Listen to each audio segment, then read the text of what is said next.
Okay, I think we will start. Hello, everyone. It's a pleasure to introduce Dr. Erez Raz as our speaker today. Erez did his PhD in Israel and his postdoc in Harvard University with Dr. Wolfgang Driver. Since then, he has held different group leader positions in Germany. He is currently a professor at the University of Münster and the director of Institute for Cell Biology. His lab focuses on various questions of cell polarization using zebrafish as a model. Today, he's going to be talking about cell polarization and directed cell migration in zebrafish germ cells. With this, thank you, Erez, so much for accepting our invitation, and I will pass on this virtual stage to him.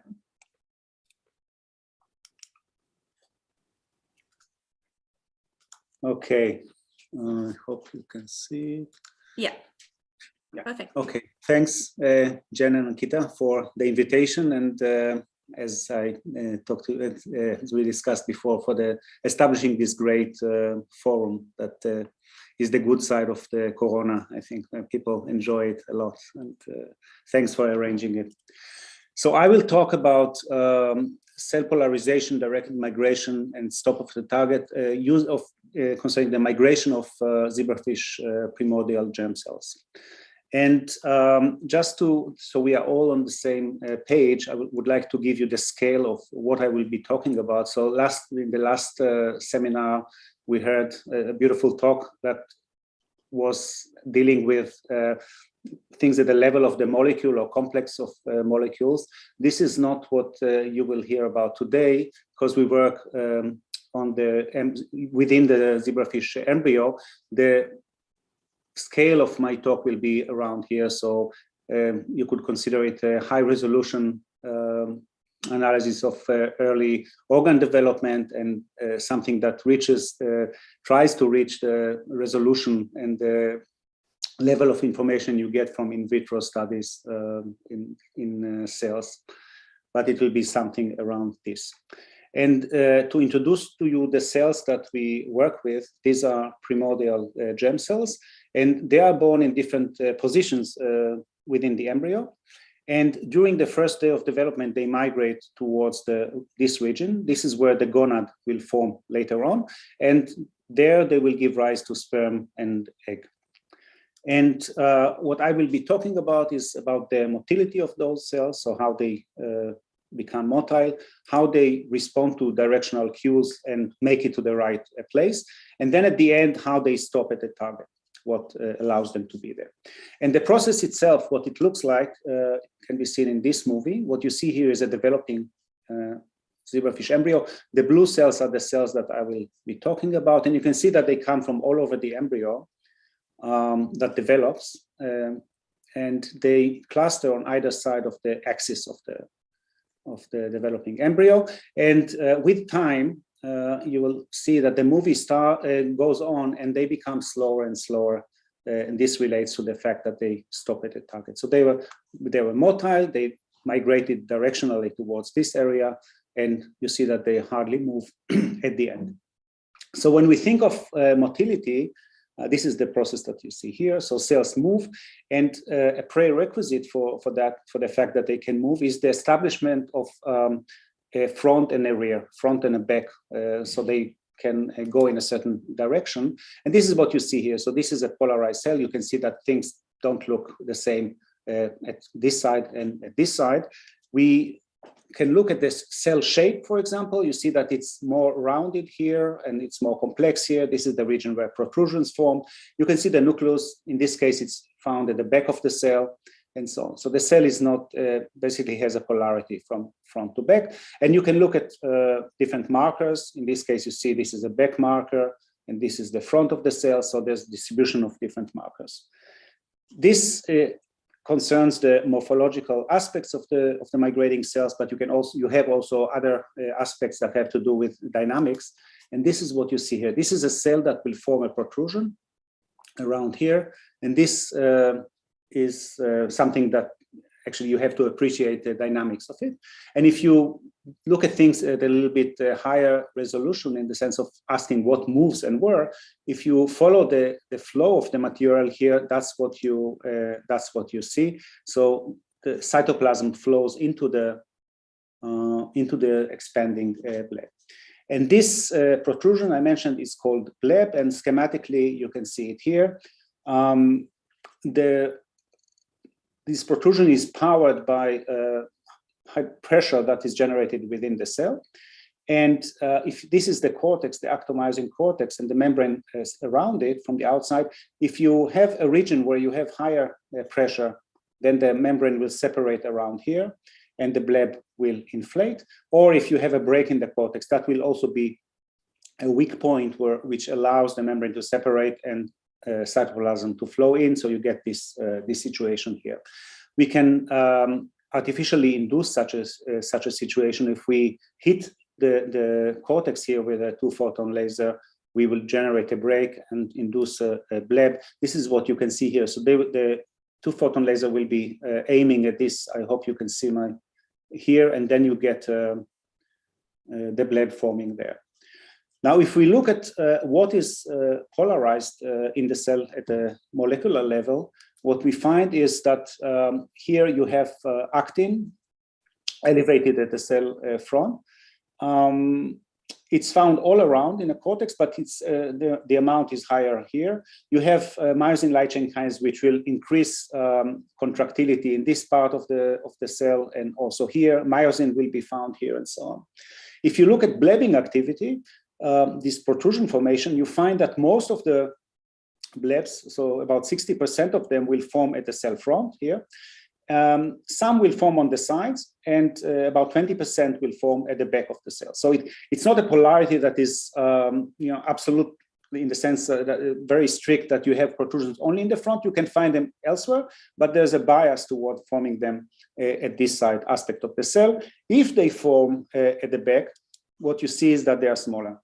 So we have a biased formation in the front, and the size of the blebs is larger when you are in the front.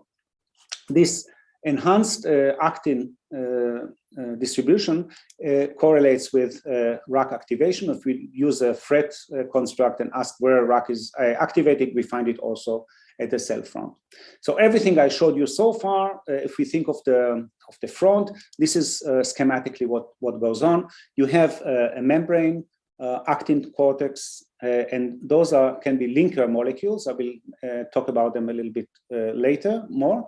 And what happens if you have now higher pressure or breaks in the cortex, or less of those linkers, what you get is a sort of a weak point here.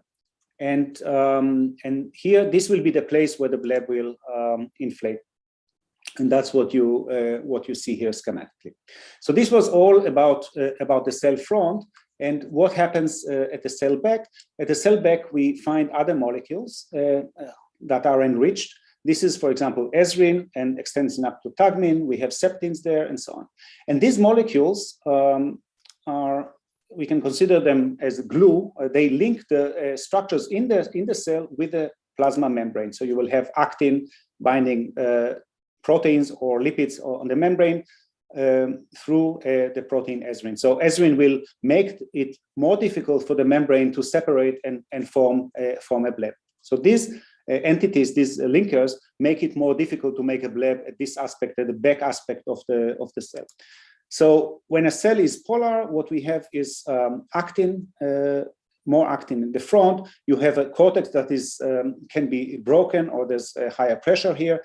And in the back, you have this green material, which signifies those linkers that make it more difficult to form blebs there. Now, this is what a polar cell looks like.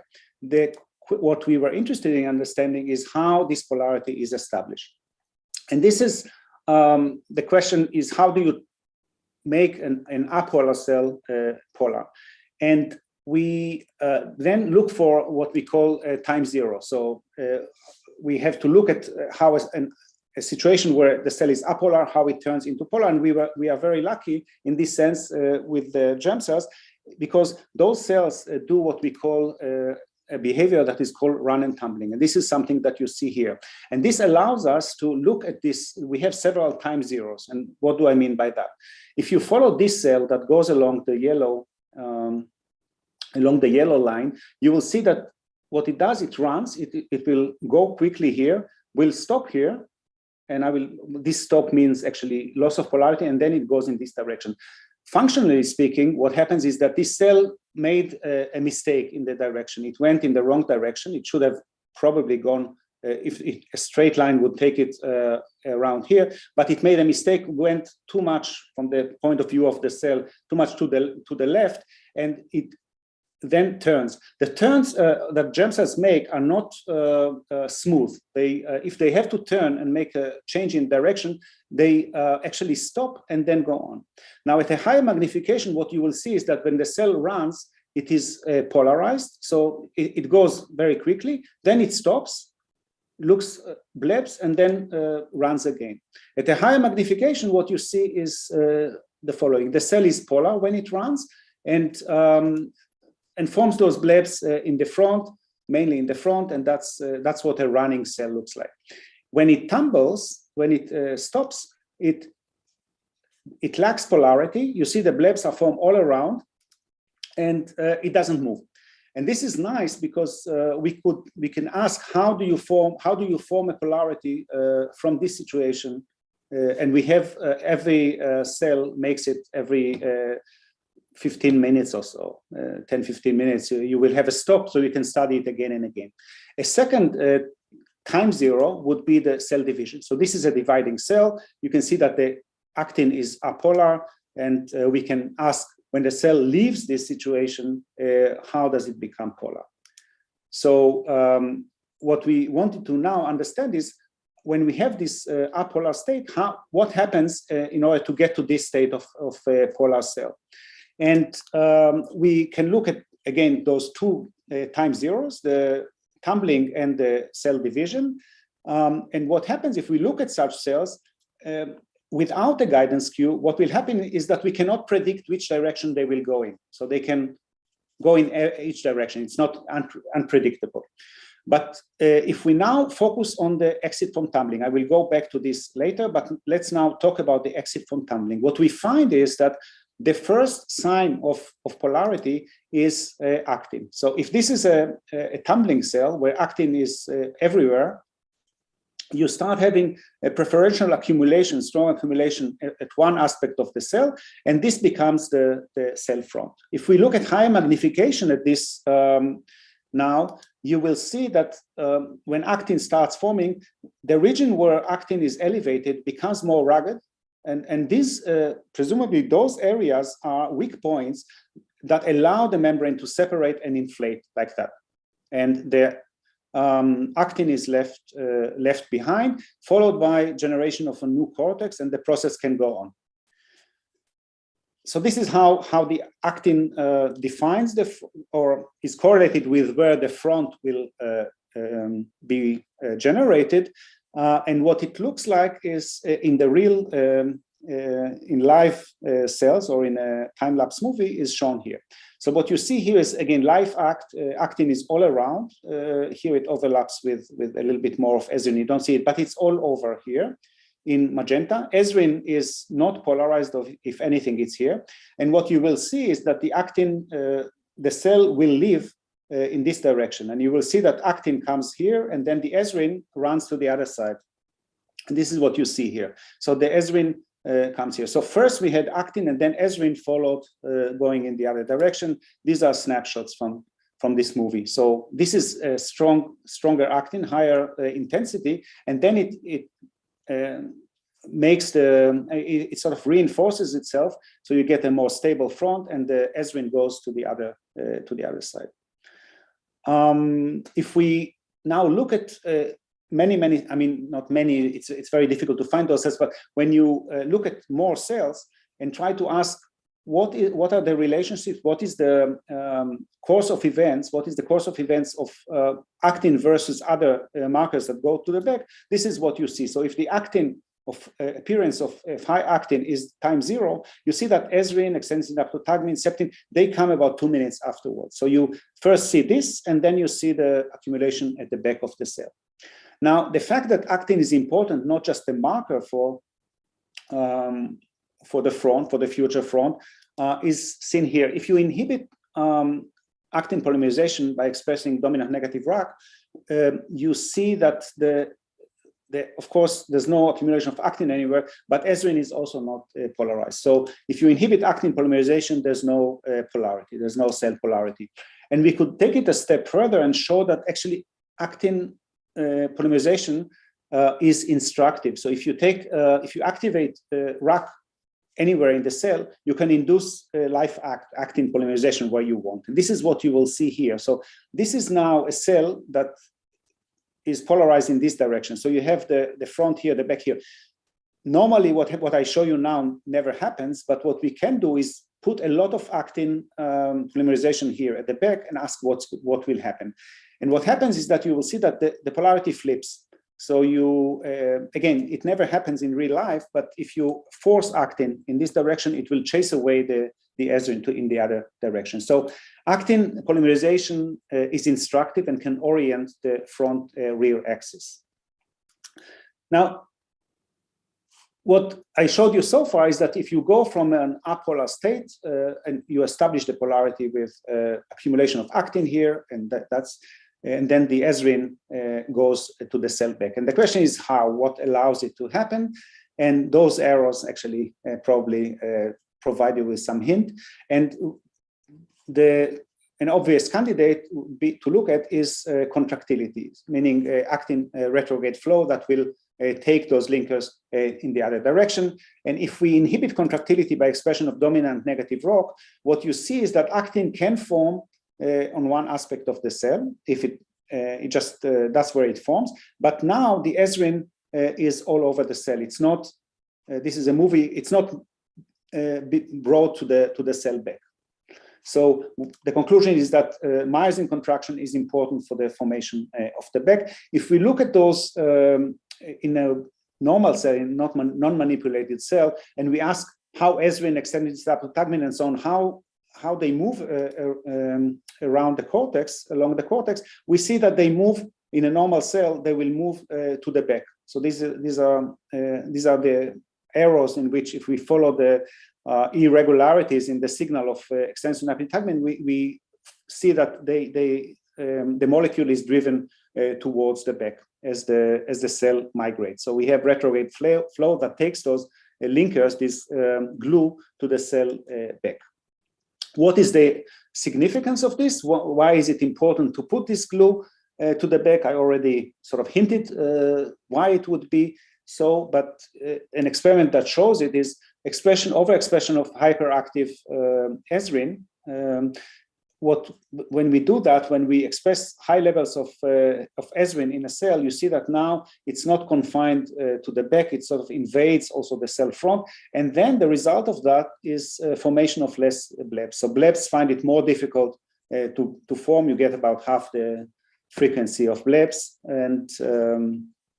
And that's why if you put the ezrin to the back, you get less blebs in this aspect of the cell. Now, if what I showed you so far basically suggests a model for how the cell becomes polarized and how it maintains its polarity. So this is what is shown here. You have actomyosin function in the front, high levels, and this pushes the linker molecules to the back, and those linker molecules at the back inhibit bleb formation, thereby generating the cell back. And this cell back, by definition, since bleb is inhibited there, inhibits the formation of the front from both coming to the back, and so on. So you have an inhibition between the rear and the front of the cell in this way. And an error that I will talk about later is that bleb formation itself affect the actin and myosin activity, so it enhances it. So you have a front that enhances itself and pushes the back to the other side, and the back objects the front from being where it was. So it's a robust situation of polarity.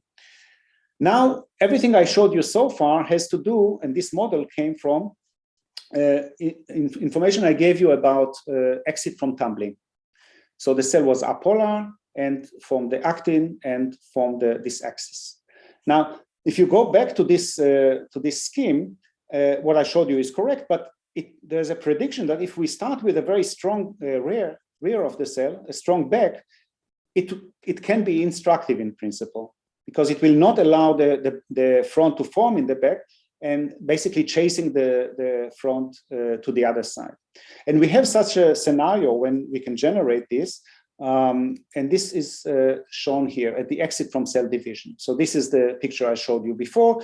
What happens at cell division, this is another cell type, is that this contractile ring, if you look at it, you find that ERM proteins, ezrin, moisin, and ezrin, reducin, and moisin accumulate there, ensuring that the membrane is stuck to this contractile ring and the thing doesn't break. So this happens often in many cell types. Also, it happens in zebrafish primordial germ cells. So what you have here is a situation that those back markers, those linkers, are found now as the first marker for polarity. So after the division, you will have the ezrin at the cell at a certain point in the cell, and this point you will see here in the germ cell becomes the back.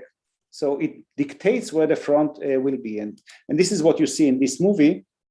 You see that it formed, and then the front will form on the other side of the cell. So this model is supported by those experimental findings. And these are just snapshots from this movie that I showed you. So this polarity dictates where the bleb will form, where it will not form, and it's good for cell migration. One other aspect I wanted to mention is that it's not only the shape or where the cell goes concerning where the protrusion will form, but there's also definition of polarity with respect to positioning of organs and presumably biophysical properties of the cell. And what do I mean by that? Just one example. If you look at the cell, at the germ cell, this is actually what I showed you before. In a way, this is the actin, the blue stuff. The green is the ER. What you have here is the life act. The actin is here in blue. I hope you see my mouse. And when the bleb forms here, you see that the ER is excluded from the bleb. So we know that this actin does not let the ER flow into the bleb. And this is something that by definition almost dictates the biophysical properties of this protrusion. So when it's empty from ER or from other things, from the nucleus and so on, it will have certain biophysical properties that may help the cell to invade places where more compliant features are required. And this is what you see again here. This is the cytoplasm that fills the whole bleb. The actin stops it, and the ER does not go in. And this is just a correlation, but we can actually see that the actin stops it because, as I mentioned before, blebs can also form at the back of the cell. And at the back of the cell, you don't have this very strong actin accumulation. And then when you have a bleb in that position in the back where you don't have the actin, the ER will invade this bleb. So this is sort of a demonstration of the fact that this polarity also dictates features or qualities, biophysical qualities of different parts of the cell. So with this knowledge about cell polarity and motility, what I want to turn to is how do we direct the cells towards their destination? And here, quite some time ago, we found that the germ cells expressed on the membrane CXCR4, it's a 7-transmembrane receptor. And this receptor binds a chemokine called CXCL12 and starts a signal that will lead to actin polymerization and myosin contraction, presumably. The germ cells here are labeled in blue, and the brown signal in the embryo is where the ligand, the CXCL12, is expressed. So what you see is that the blue cells, the germ cells, are found on top of regions that express the attractant, the ligand CXCL12. So this is what you have here. And the cells that are far away, they usually pretty quickly migrate towards the region where the ligand is expressed. And we could show that this ligand is instructive in the sense that it attracts the cells by eliminating it in the embryo and then transplanting cells that express it. And this is what you see here. So these are germ cells that are found all over the embryo. The embryo has no cue. We knock down the endogenous CXCL12. We put here the ligand and the cells respond by moving in. So it is instructive, can direct them.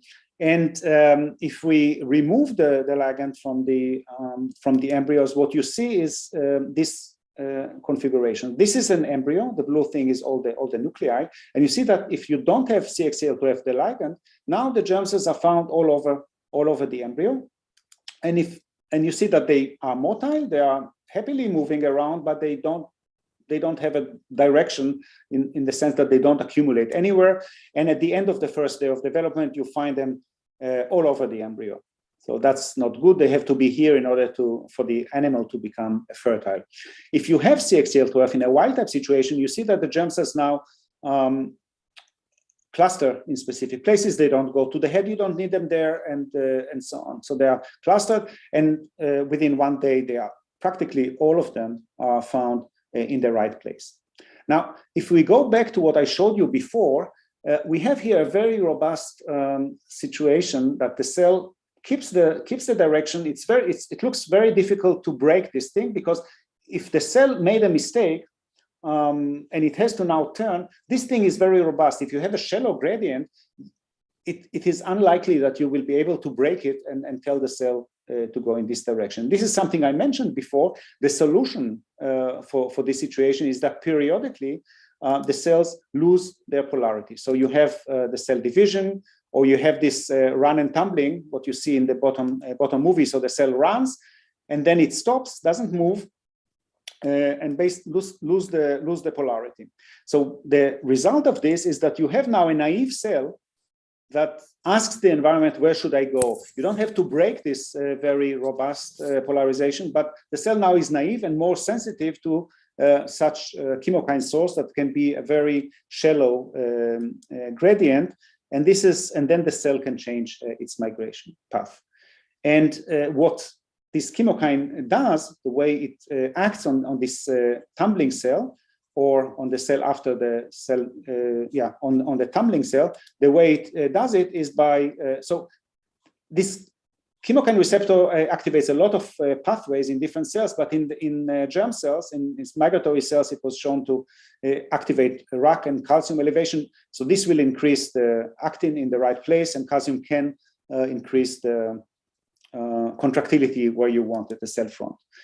And this is what such an experiment looks like when you want to see how the cells behave, respond to the chemokine. The way we do it, we eliminate the endogenous ligand from the embryo, and then take cells, as I showed you before, we take cells, put them in front of cells that are tumbling, that are not motile, and we ask what happens with all those markers that I mentioned. So if initially the actin looks more or less uniform, if we put the attractant in this direction, you will see that it starts accumulating more here. That's where actually esrin was higher before. You have it here, and then all the esrin is pushed to the other side. So that's how you form a front-back polarity.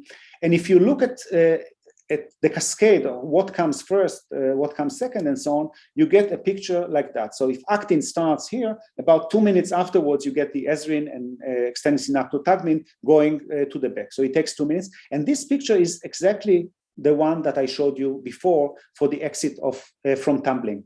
So there's no difference. It's exactly the same cascade that the cells follow. And the thing that the ligand does is the following. So without the chemokine, at the exit from tumbling, there will be a region that is chosen randomly around the cell surface that to become the area where there will be a little bit more actin, and this will become the organizer for the front that will dictate where the back is. So if depending on where it happened, you will get different migration directions. Yeah, and if you now think of what happens when you have the chemokine gradient, you have the following situation. This is the gradient, and now this naive cell is here. There is a ligand here that can activate actin polymerization. There's a ligand here that can activate it, but at the back, there will be a certain chance for it to take over or to start, and the chance will be higher at this aspect of the cell. So there will be a biased position of elevation in actin polymerization and calcium elevation where you want it, at the place where the gradient has higher levels of the ligand, and the result of this is alignment of the cells along the gradient. So this is what we have here. What we believe that the ligand does is simply to bias the formation of where the front will form. And with this, I want to shift to the last part of the talk, where we have to take this cell that looks very robust, responsive to the gradient. It will move also without the gradient. And the question is, how do you stop at the target? And this thing you see here, this process you see here. So this is the scenario when the cells are actively migrating. You see they are very active, sending protrusions, moving relative to other cells in the environment. If you look at the end of the first day of development, the cells now form two clusters. They are still rather motile. The speed is almost as fast as here. But 3 days later, you see this. So the organ starts forming, the cells don't move at all. And in between, you have the sort of a reduced, further reduction that brings you to this situation. Now, this is the question: what allows them to stop at the target? And when you say stop at the target, this statement here is made of two elements. One is positioning; the target is a position, and the second is the fact that they don't move, that they stop. So regarding the positioning, you see that they are found in two clusters. This is here. And regarding the motility, they don't move, as you saw before. And one simple solution for the positioning would be that you simply have the ligand there and it doesn't let them move. This is not the case, because if you look at at the end of the first day of development, you do see the ligand here. This is this stripe of CXCL12 expression here. If you just wait a few hours later, you don't see it anymore. So it stops being expressed. And for many hours afterwards, the cells are still motile, but they don't leave the place. Now, you can think of all the different dimensions in which the cells have to be kept. So up and down, front and back, and so on. I just will give an example for one direction, which has to do with physical barrier, and tell you what we think about that. And at the end, have some speculations without a molecular basis for them yet. So if we look again at the embryo at the first day of development, these cells are motile. This is a fixed embryo, but they are motile at this stage. You can see two clusters. And if you look at the section through the embryo, you see that those two clusters are separated by this red stuff, which is the developing gut. So the gut separates them. And if you now look at the movie from this orientation, these are the two clusters. You have the gut, the developing gut here. And you see that the cells are very motile, but they don't meet each other. So when they hit it, they go back. And the nice thing is that we can do relatively easily with zebrafish is to remove this genetically. And when you do that, you find that the two clusters that usually are separated by the gut now become, they can cross it. They can cross the thing.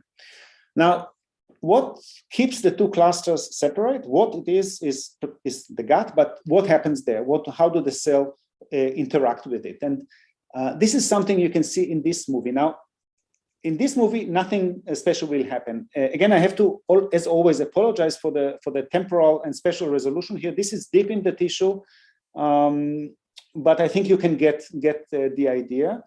This is another physical barrier, and you see that you will see that the cell moves along it, and I hope you will agree that the front remains the front, and it moves like that. The fact that it touches the physical barrier here does not affect it in any way. So the cell keeps migrating in this direction because there's no obstacle, and this is what you see here. So it's every minute, and the front is still here, and the cell doesn't leave it. So we don't have any evidence that touching the the actual touch of the physical barrier has anything to do with it. And we have other tissues that the cells interact with and respect, that the cells don't seem to be repelled by them. But things are very different when a cell hits the physical barrier in an angle that where this barrier actually blocks the migration of the cell. And this is something you see here. So what you should focus on is this front of the cell. This is actin, and you can see what happens as the cell hits the physical barrier. And this is what happens is that you see that the actin is lost, and then it forms in the other direction. This happens with a live physical barrier, but we can also see it when we put just a gel in the embryo, and when they hit it, they just go back. So they don't need any information from any chemical information from the tissue that they hit and bounce off from.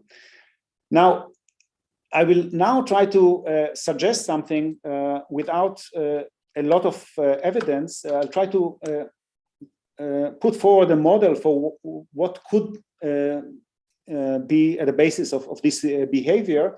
And for that, I will just introduce one line of experiments we did in order to understand what actually one of the aspects of bleb formation. And what you see here is that the bleb forms and everything is correct. And I told you that the bleb helps the myosin, actomyosin activity here. And this arrow here actually came from the following observation, that if we inhibit contractility, we inhibit bleb formation, as I said, but actin can form. But if we look at the stability of this actin, it's actually lower. This thing will survive less time. It will disappear and form somewhere else. If there's no bleb, if there are blebs, it will be more stable. So this actin formation depends on bleb, or it's influenced by the blebbing activity. So the more blebs you have, blebbing activity, this front will enhance itself. Now, this is one point to remember, this arrow. A second issue has to do with how do you make this bleb, what material is it made of? And the question here is, where is this membrane coming from? And we have different experiments that were conducted, and this is one of them. So what you see here is a cell that expresses dendra, and we will convert it here to red. And what you will see is that as the bleb forms, there's actually no flow of signal into the bleb. So you see that the bleb forms, and somehow there's no flow of membrane. We don't have any evidence for flow of membrane into the forming bleb. This is another experiment here. You will see that we bleached the membrane here, and you will see that this material here doesn't flow into so this is dark now. We can see where the bleb, the front is, and this material doesn't flow into it. So what we have here is formation of bleb, and the question is, where is the material for the membrane comes from? And what we believe happens, what we believe the source is, are folds in the membrane. So this is, for example, Z section in the cell. You see there's a line here, and then this dot actually is connected to this. So there are tubes that go into the cell, and by extension, there will be many small things here that in the light microscope we cannot detect. We see such small things if we do EM. We can find very small folds here. So the idea is that when the bleb forms, those folds open up. So you don't need material coming from the sides, but the thing simply opens up, and the bleb can form. And to see it, so visually nice way to see it is if you take cells out of the embryo and put them in isoosmotic solution, and put solution that is hypoosmotic, and what you see is this. So now the cell has those folds, and then when it expands, you will see that the folds disappear, basically. Now, so those folds open up and you lose them. Now, what I forgot to mention is that the labeling of the folds here was done with amphiphysin N-bar domain that is linked to YFP, and this N-bar domain binds to those folds and labels them very nicely. So you can see how the folds are labeled, and when they open up, it just falls off, and that's what you get. In a movie, what it looks like, not in such an artificial situation, but in the embryo, this is what you see. So you will see that the bleb forms, and you will see that the signal of the N-bar will be depleted very much, more than the signal of the cherry here. So if we look at the signal before and after the bleb in the cherry channel, or that's the phanesylated cherry, just the membrane itself and the N-bar, you will see that the reduction in signal will be more pronounced when you look at the N-bar domain here. We can quantitate it and see this. So this is the reduction. So you start with 1 if you don't have a bleb, and when you open up, when you have a bleb, the cherry signal also is reduced because you open up folds. And the membrane, it's not becoming thinner, but you don't see the folds anymore, so the signal drops a little bit. But if the signal really depends on the folds, the location of it, then you lose the signal more, even more. So you have a more pronounced reduction in the signal. So what I want to propose is, and we don't have evidence for it, but just a line of a direction that we will follow, is that if we think of the fact that cells hit this barrier and bounce off, one option would be that what happens is that when the cell hits it, it tries to make the bleb, and it cannot do that, and then this actin is not maintained, and then you give chance for other side of the cell to generate a front, and here you hit it, you lose the actin, and then the front can form somewhere else. And the basis for it, if we take everything I told you over the last 5 slides or so, is that it could be that those folds in the membrane are decorated by this N-bar domain proteins, and their activity is dependent on binding here. So if they don't bind, for example, they are inactive. And if this activity is activating or inactivating actin polymerization, then the fact that you straighten the fold will affect actin polymerization. So if you open it up, it could be that you now inactivate a gap, something that will you inactivate an inhibitor of RAC, for example. So when you open up, you may enhance RAC activity and thereby formation of actin at one aspect of the cell. So when the cell when a cell blebs, it allows it to make a front. If it cannot bleb against a physical barrier, then it will not be stable, the actin there. And I should mention, I mean, many of you already think of piezo and trip channels. We do not find, at least at the level of transcription, we don't find it in the germ cells. Of course, it could be that they are there, provided maternally, but it's not a candidate that we actually followed. We looked at it, and we also, another problem with those other aspects, with the other candidates, is that they would enhance calcium activity, calcium level, which would enhance actually the blebbing activity, which is not what we see. When the cell hits the barrier, it actually gives in and straighten the membrane, which we believe allows the front to form somewhere else. So the really last point I want to make in 2 slides is the stopping of motility. So we understand now what keeps those clusters, the cell clusters, where they are, and what stops them from moving.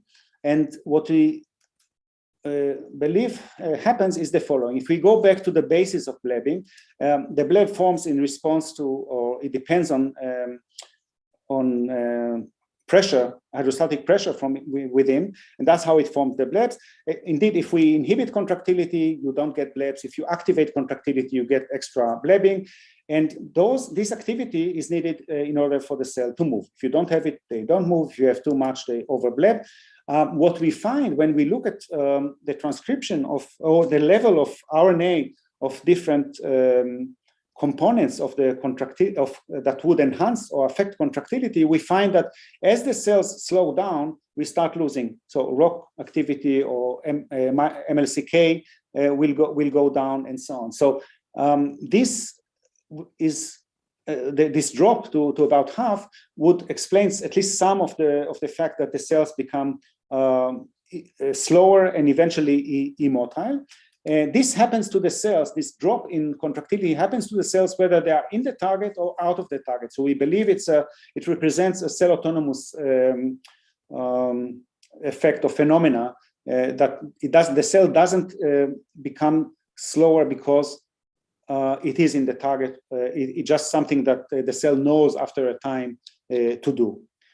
And the result of this lack of contractility or reduction of contractility is the following. So if the cells, when they just reach the target or are ectopic but still young, the end of the first day of development, you see that they are polarized.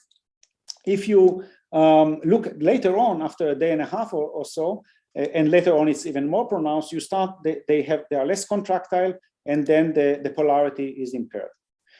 So to summarize everything I told you, I showed you that the zebrafish PGCs, they produce bleb-type protrusions. They really, it's a very special cell type that I would say that 90% of the protrusions are blebs, and this is special because it allows us to study this protrusion very relatively easily.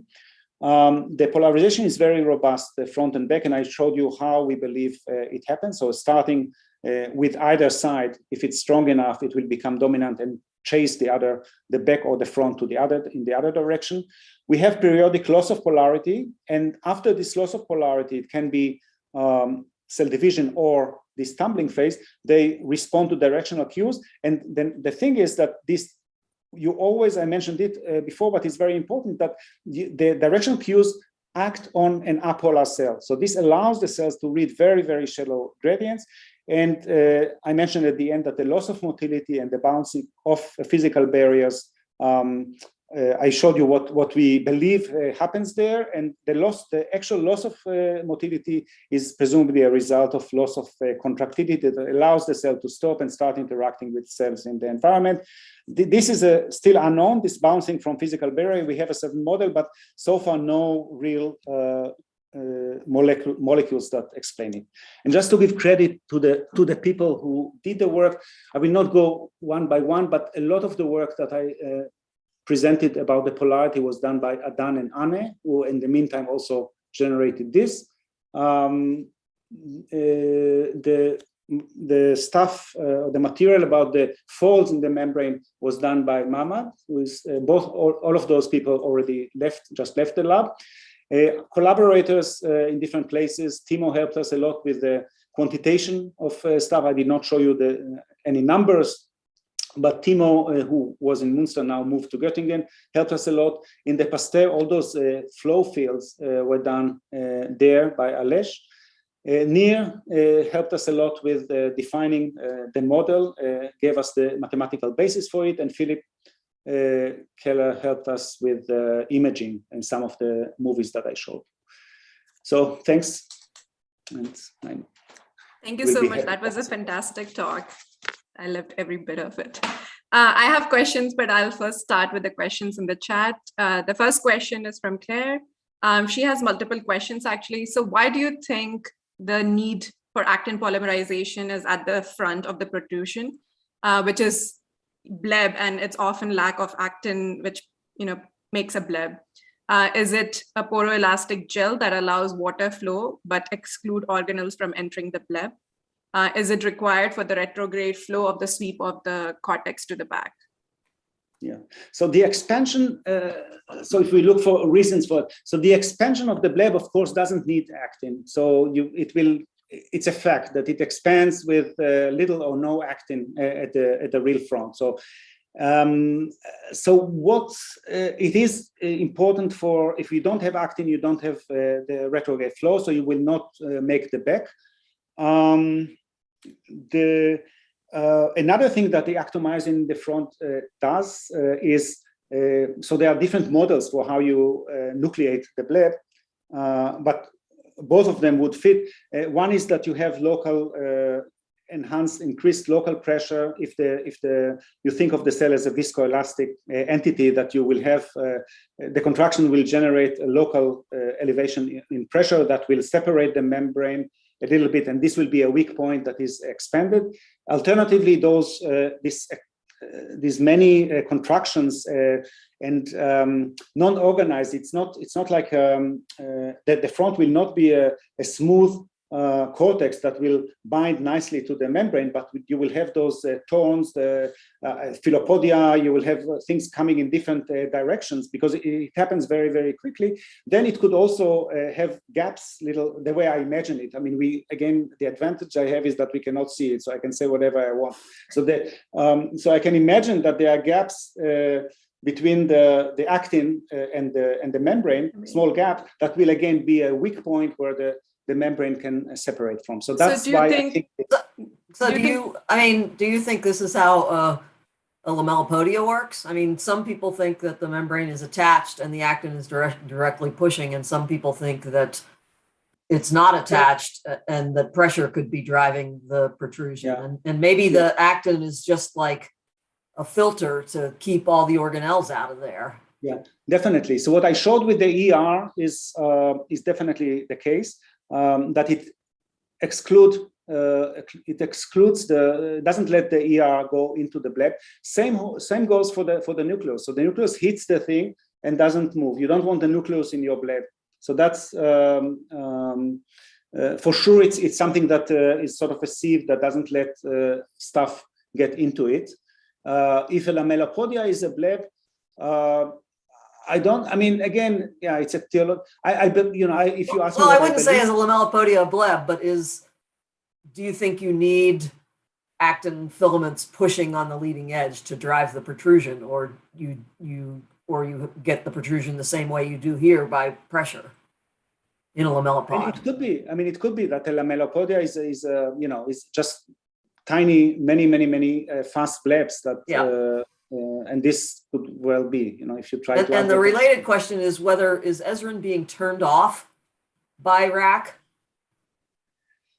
If it's turned off, when we turned off, how would we know it? So I don't think we looked at it. So you would say that if it goes on the membrane or not. So if you have a if it has to open up and bind membrane. Yeah. I don't think we actually, we just saw that it doesn't go to the back when you don't have actin.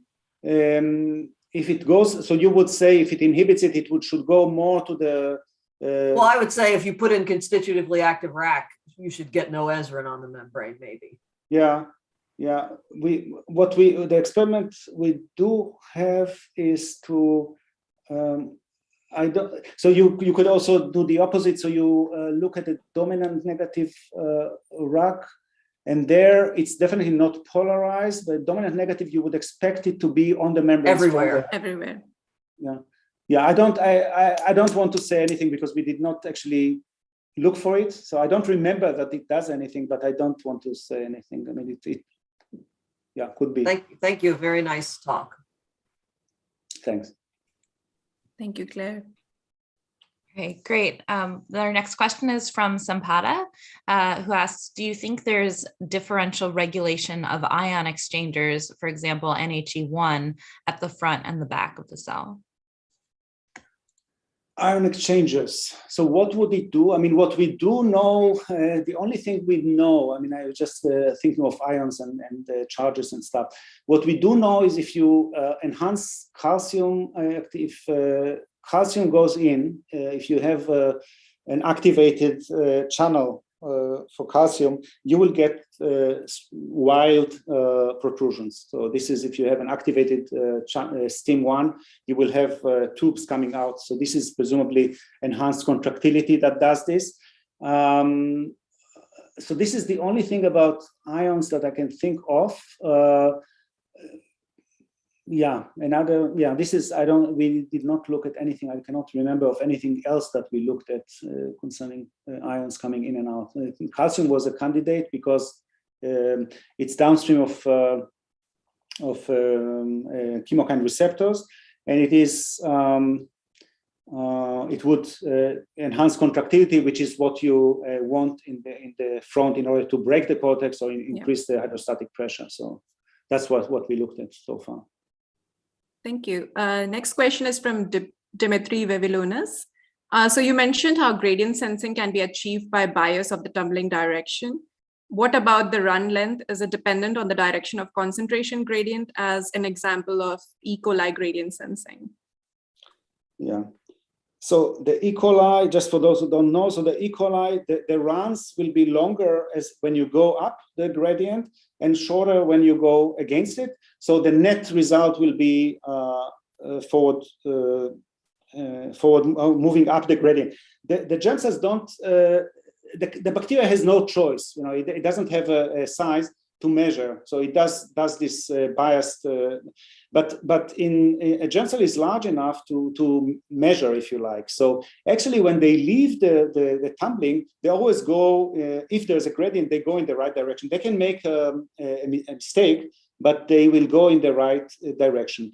The length of the run, when you are going in a gradient, your run will be longer than what it would be if you don't have any information. So it would do the right thing, if you like. This is true up to a point. When you come to a region that has very high level of the ligand, what happens there is that actually the runs become shorter. And this is, we can discuss why it could be and all that, but at some point the cell loses the polarity more often. And this, this depends on the receptor, of course. That's how it knows, and it allows the cell to stop at the right place. Because if the runs become longer and longer, and if they or even don't become shorter, you overshoot. So those runs become shorter and shorter as you get to the target. And if we eliminate, and we know that this is because of activation of the receptor. So the more the receptor is active, at some point it shortens the runs somehow.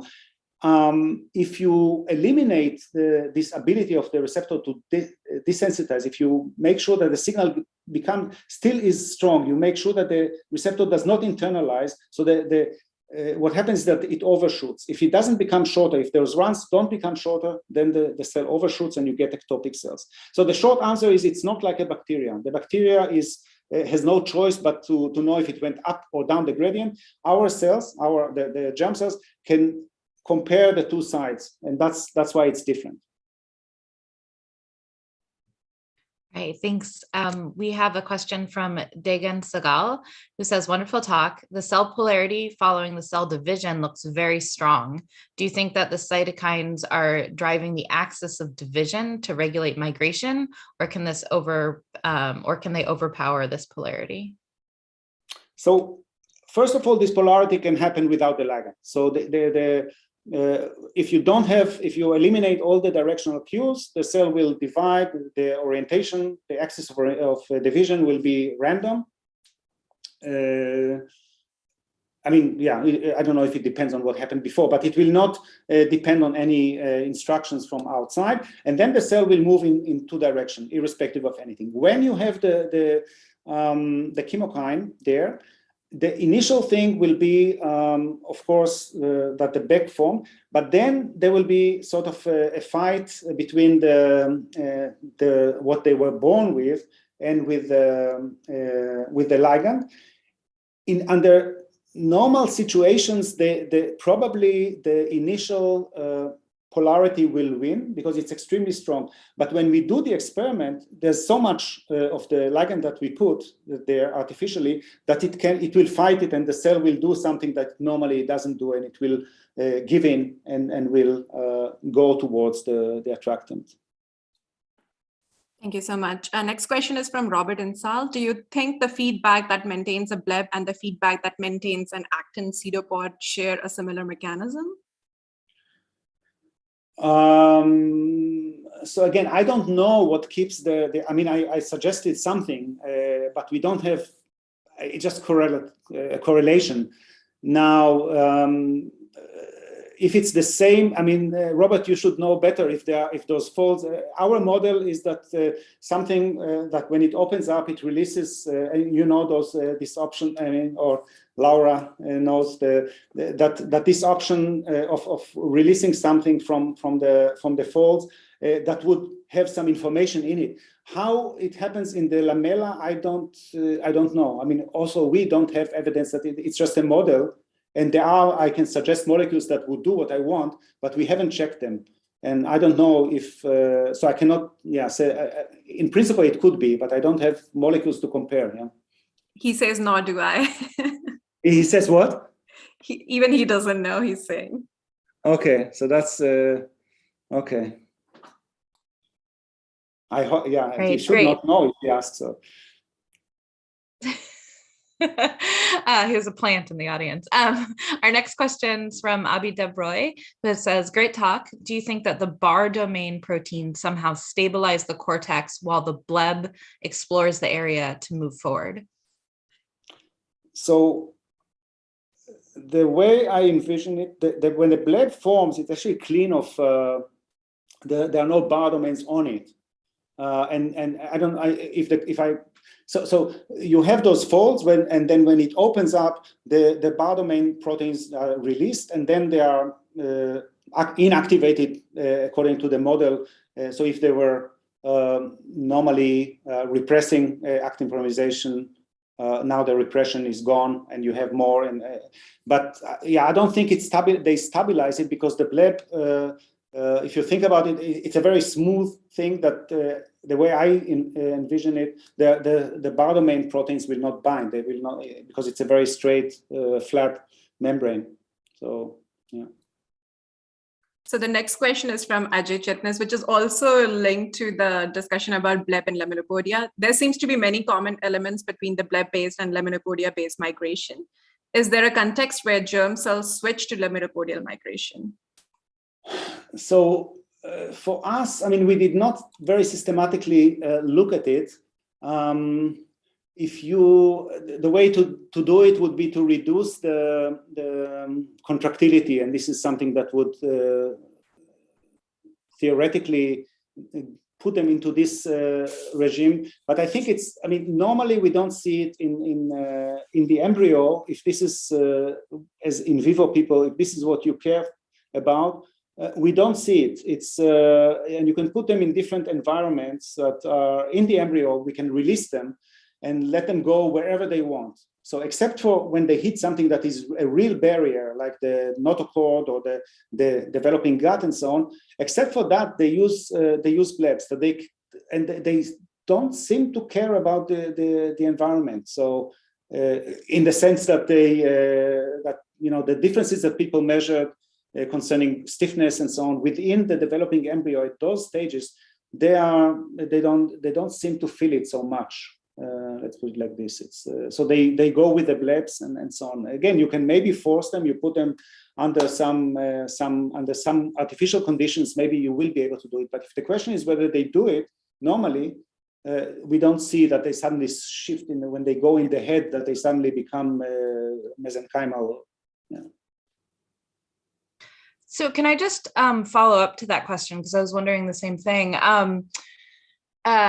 Do you then think that it's really more of a cell, whether the cells are doing the sort of lamellopodial and then focal adhesion-based contraction type migration versus bleb-based migration, do you think that in general could be more of a environment-driven decision, or is it sounds like you think it's more of a cell type driven, a certain cell will tend to move in a certain way regardless of the environment. Can you just comment on like sort of larger implications there? Like lack of integrants? Yeah. So we when we started really at the beginning, we were completely open for everything, and we looked at the option of ECM integrins and so on as the substrate on which they move or require or interact with, and we had actually no evidence that they use ECM for that. So we put RGD peptides. The embryo could not look worse, and the germ cells went to the right place. So they did not care about it. And conversely, when we tried to take them out of the embryo and put them in all kind of ECM-like stuff gels, they did not like it. So they presumably need the cells around them. Now, yeah. So basically, our cells, those germ cells, they are born with a certain module that tells them you are now blebbing cells, and this is something that again they are born with machinery to stabilize the RNAs that have to do with motility, with bleb type motility. If we remove this stabilization of those RNAs, then they simply stop. So they don't. It's not like they become now something else. So they know how to move. They are born with a certain module that makes them move as blebbing cells, and we know what the module is made of. So it's again contractility. It will be the interaction, this interaction with the membrane of and the cortex. There are some level of adhesion and so on. They are born with it. They are blebbing cells. If you take it away from them, they simply look like any other cell in the environment. So in our case, they are really, really dedicated to something. But the environment is not so challenging. You know, it's not like you take a neutrophil and tell it now you are in the eye, now you're in the tail. Now, when the stages where they migrate in during they are relatively simple. So I don't think they are challenged. If you put them very late, they normally stop. And that's it. Thank you so much. That was really interesting. Apologies, I kind of cut in line there.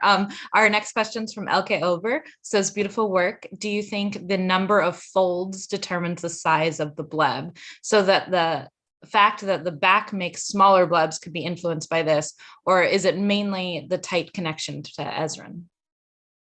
So the way I see the folds are just signifying the potential to open a bleb. So they don't. We don't have any evidence that they are instructive. That they have that. Yeah, I'm trying to think. I think the main thing would be the interaction of the linker molecules with the actin cortex, because again, all the experiments we do with that show that. If you have them, it's more difficult to make a bleb. If you break the cortex, you will have a bleb no matter what. And if the question now is, why do we make smaller blebs in the back? If this is the lack of folds there,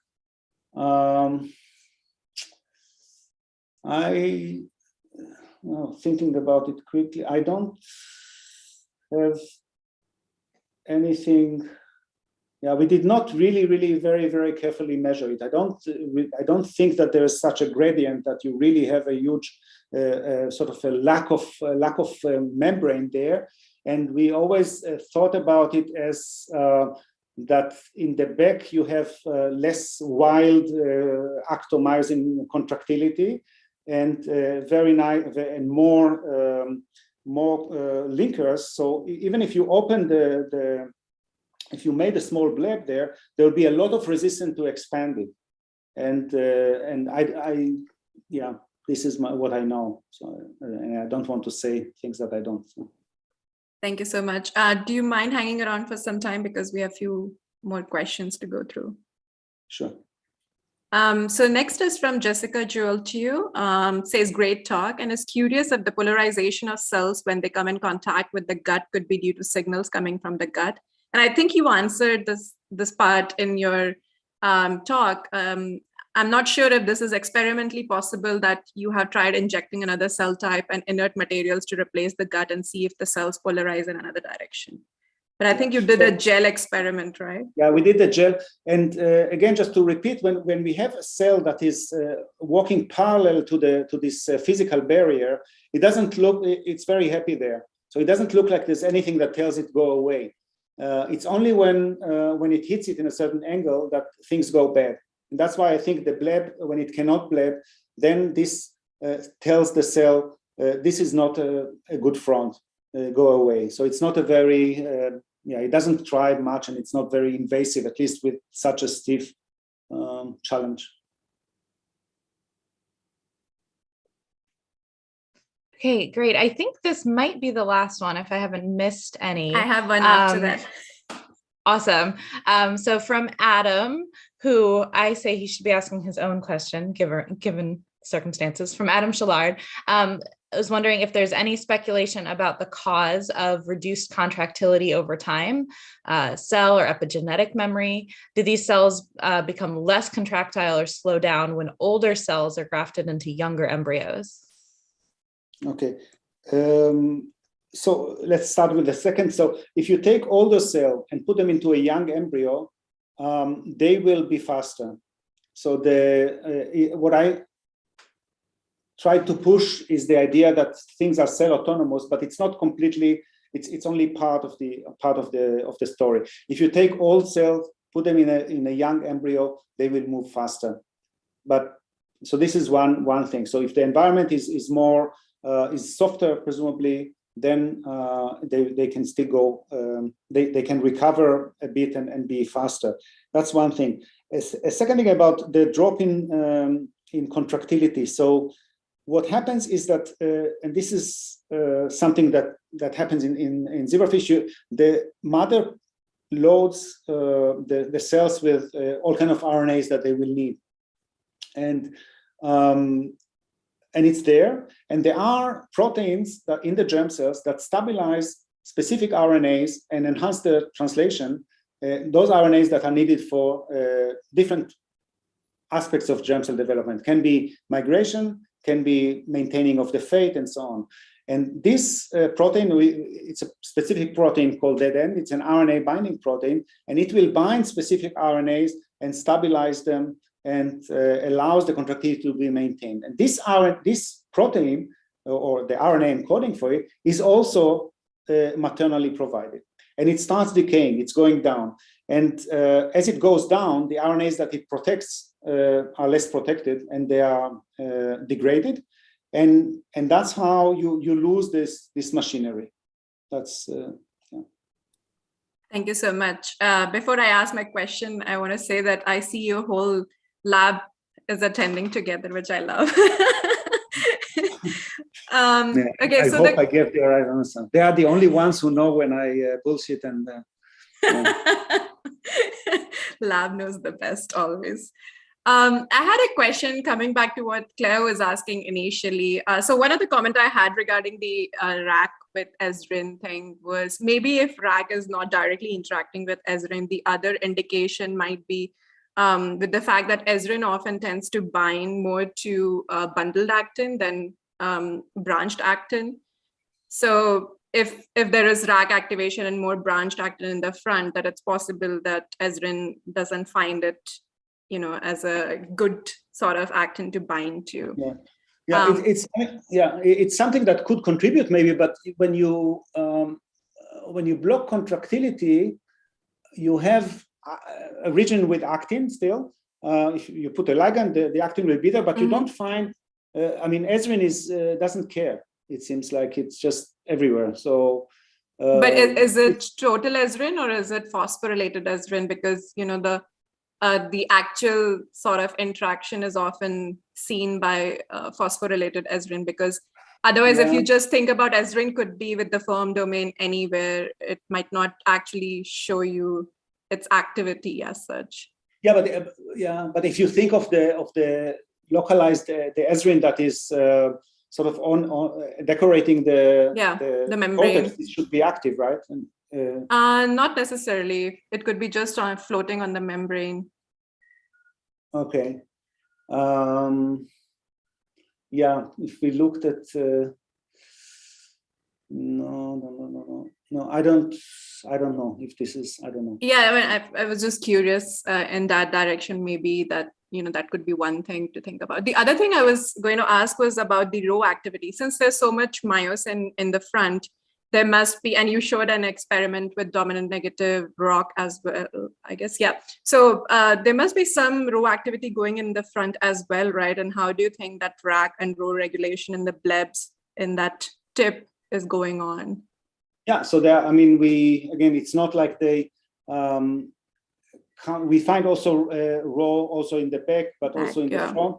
And they don't exclude each other. So I think you have actin polymerization, you have the contractility that takes the actin on the cortex to the back, and they live in peace. So they just together you get addition of actin, and which is pulled to the back, and so together you get this retrograde this flow. seems very similar to lamellipodia, right? Because there also it's known that the row comes first and then rack comes, which is often thought to So inhibit. It's as Claire says, I mean, it's something you always have to think about, whether the whole thing, the bleb is kind of a primitive, ancient way to advance, and could be that the lamellipodia is just a modification on the thing. So the basis for that could be similar, and if you look at high enough resolution, you see that it's the same at some level.